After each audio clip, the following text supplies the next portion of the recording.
ፊልሙ ፍራንክ ቬጋ የተባለ ሰው ታሪክን በማስተዋወቅ ይጀምራል። ፍራንክ በህይወት ውስጥ ብዙ አስቸጋሪ ነገሮችን ያሳለፈ ሲሆን በተለይም የቬትናም ጦርነት ተሳታፊ የነበረ ወታደር ነው። አንድ ቀን በባስ ውስጥ እየተጓዘ ሳለ ሁለት ረብሻ ፈጣሪ ልጆች በባስ ውስጥ ሁከት ሲፈጥሩ ያያል። ይህም ወደ ህፃንነቱ ከወላጆቹ ጋር ወደ ነበረው ቀላል ህይወት ትዝታ መለሰው። እያደገ ሲመጣ ፍቅረኛ ነበረችው። ከጦርነቱም ሲመለስ ሊጋቡ ቃል ተገባብተው ነበር። ነገር ግን ፍራንክ በቬትናም ጦርነት ውስጥ ሙሉ 10 ዓመታትን ለማሳለፍ ተገደደ። በስተመጨረሻም ወደ ቤቱ ሲመለስ ፍቅረኛው ሌላ ሰው አግብታ 2 ልጆችን መውለዷን አወቀ። ይህም ልቡን በእጅጉ ሰበረው። ልቡ የተሰበረው ፍራንክ የወታደራዊ ልምዱ ይረዳኛል በሚል የፖሊስ አካዳሚ ለመግባት ሞከረ። ነገር ግን ሳይቀበሉት ቀሩ። የትም ስራ ማግኘት ስላልቻለ አብዛኛውን ህይወቱን ሆትዶግ በመሸጥ አሳለፈ። ኑሮውን የሚመራው በዚህ ነበር። ነገር ግን ነገሮች ወደ መጥፎ ተቀየሩ። አንድ ዘመናዊ የሆትዶግ መኪና ወደ ከተማው መጥቶ የፍራንክን ደንበኞች ሙሉ በሙሉ ነጠቀው። በዚህም ምክንያት ፍራንክ ምንም ምርጫ ስላልነበረው ያለ ቤትና ስራ የሚንከራተት ሰው ሆነ። አሁን ወደ አሁኑ ጊዜ እንመለስ። በባስ ውስጥ ሁከት ሲፈጥሩና አንድ አዛውንት ሊጎዱ የነበሩ 2 ልጆች አሉ። ፍራንክ በመሃል ገብቶ አዛውንቱን አዳነ። እነዚያንም ረባሽ ፈጣሪዎች ደህና አድርጎ ደበደባቸው። በባስ ውስጥ የነበሩ አንዳንድ ሰዎች ሁኔታውን በቪዲዮ ቀርጸው ማህበራዊ ሚዲያ ላይ አሰራጩት። የጀግንነት ስራው በኢንተርኔት ከተሰራጨ በኋላ ፍራንክ በድንገት ስመጥር ሆነ። ባዳስ ወይንም ወሮ በላ ብሎ መጥራት ጀመሩ። ሁሉም ሰው እሱን ጎበዝ እንደሆነ አሰበ። ሰዎች የፍራንክ ምስል ያለባቸው ቲሸርቶቹን ማዘጋጀትና ግድግዳዎች ላይ ስዕሉን መሳል ጀመሩ። ፖሊሶችም በከተማ ውስጥ በመኪና ይዘውት ዞሩ። ይህም ብቻ አይደለም። የፍራንክ እናት ወደ አንድ የንግግር ፕሮግራም ወይንም ታክ ሾው ተጋበዙና ትኩረትን አገኙ። በሚያሳዝን ሁኔታ ከ3 ወራት በኋላ እናቱ አረፉ። ቤታቸውንና ውሻቸውንም አወረሱት። አሁን ታሪኩ ይበልጥ አስገራሚ እየሆነ ይመጣል። የፍራንክ ጓደኛ የቬትናም ጦርነት አጋሩ ዋሽንግተን ከሱ ጋር መኖር ጀመረና አንድ የዩኤስቢ ፍላሽ ሰጠው።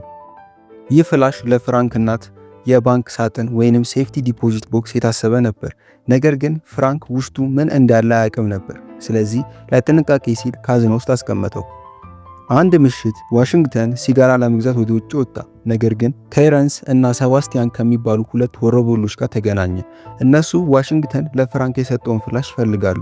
ዋሽንግተን ግን እጁ ላይ እንደሌለ በመንገር ዋሻቸው። ይህም ወሮበሎቹን ስላላስደሰታቸው ወደ ትልቅ ጭቅጭቅ ገቡ። በሚያሳዝን ሁኔታ ነገሮች ተበለሻሽተው ዋሽንግተንን ገደሉትና በፍጥነት አመለጡ። ፍራንክ የቅርብ ጓደኛው መሞቱን ሲሰማ አስክሬኑን ለማየት ወደ ሆስፒታል ሮጠ። በጣም ደንግጦ ነበር። ፖሊሶቹ የዋሽንግተንን ገዳዮች እንዲፈልግ ለመነ። ነገሩ እዚህ ጋር ይወሳዘባል። አንድ ምሽት ፍራንክ ሊጠይቀው ጓደኛው ኦፊሰር ሚላርክ መጣ። ኦፊሰር ሚላርክ ፖሊሶቹ የዋሽንግተንን ገዳይ ለማግኘት ጠንክረው እየሰሩ መሆኑን ለፍራንክ ሊያረጋግጥለት ሞከረ። ነገር ግን ቆይቶ ፍራንክ ዜና ሲያይ ፖሊሶቹ ሌሎች ወንጀሎችን በጣም በፍጥነት እንደፈቱ ተመለከተ።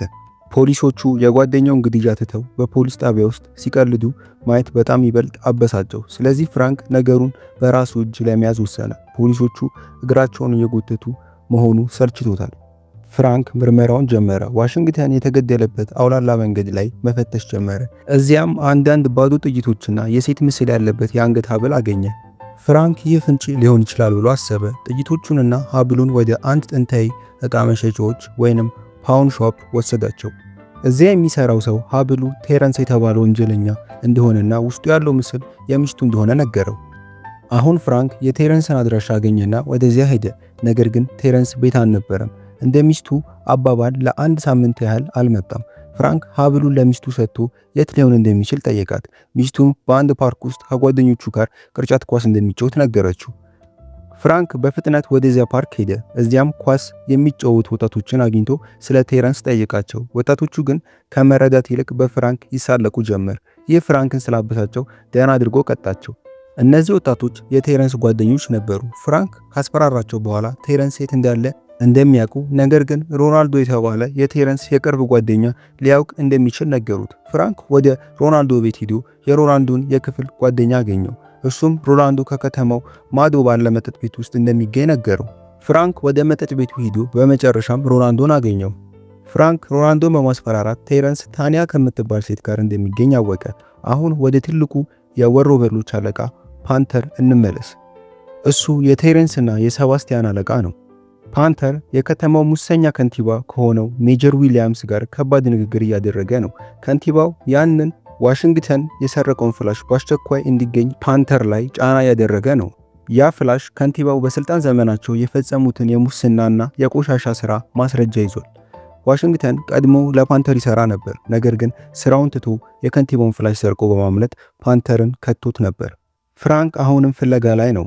ማርቲን ከሚባል የጎረቤት ልጅ ጋር በመሆን ፍላሽ ውስጥ ምን እንዳለ ለማወቅ ይሞክራሉ። አንድ ምሽት ፍራንክ ታንያ የምትሰራበት ማሳጅ ቤት ሄዶ ስለ ቴረንስ ጠየቃት። እሷ ግን ልትረዳው አልፈለገችም። ስለዚህ ፍራንክ ከስራ ስትወጣ በድብቅ ተከተላት። ወደ ቤቷ ገብቶ ቴረንስን አገኘውና ዋሽንግተን እንዲገድል ትዕዛዝ የሰጠው ማን እንደሆነ ለማወቅ ደበደበው። ቴረንስ ዝም ቢልም ፍራንክ እጁን በቆሻሻ መጣያ ውስጥ በመጫን ሲያመው እውነቱን ተናገረ። ዋሽንግተን ፓንተር ከሚባል የዕፅ አዘዋዋሪ ጋር ጸብ ውስጥ እንደገባ ታወቀ። ዋሽንግተን የሰረቀው ፍላሽ ከንቲባው በሰፈር ውስጥ ነዳጅ ለመቆፈር ያቀዱትን ሚስጥራዊ መረጃ የያዘ ነው። ቴረንስ ፓንተር የት እንደሚገኝ ለፍራንክ ነገረው። ፍራንክ ወደ ፓንተር ከመሄዱ በፊት ለመዘጋጀት ወደ ቤቱ ሄደ። ነገር ግን በማርቲን ቤት ውስጥ ጩኸት ሰማ። የማርቲን እናት አምበር በባሏ ጥቃት ይደረሰባት ነበር። ፍራንክ ገብቶ አዳናት። ለዚህም አምበር ለምሳ ጋበዘች። ፍራንክ እድሉን ተጠቅሞ ተኳኩሎና አምሮበት ሄደ። በምሳ ወቅት ሊሳሳሙ ሲሉ ማርቲን ጁኒየር መጣባቸው። ፍራንክ የቤታቸው በር እስኪጠገን ድረስ አምበር እና ማርቲን እሱ ቤት እንዲቆዩ አደረገ። በሚቀጥለው ቀን ፍራንክ ፍላሹን ለኦፊሰር ሚላርክ ሰጠውና ፓንተርን ፍለጋ ወደ መደበቂያው ሄደ። ፓንተር ፍራንክ እንደሚመጣ ሰምቶ ነበር። ፍላሹን ካላመጣ እንዲገሉት ሰዎቹን አዘዘ። ፍራንክ ከባድ ሁኔታ ውስጥ ወደቀ።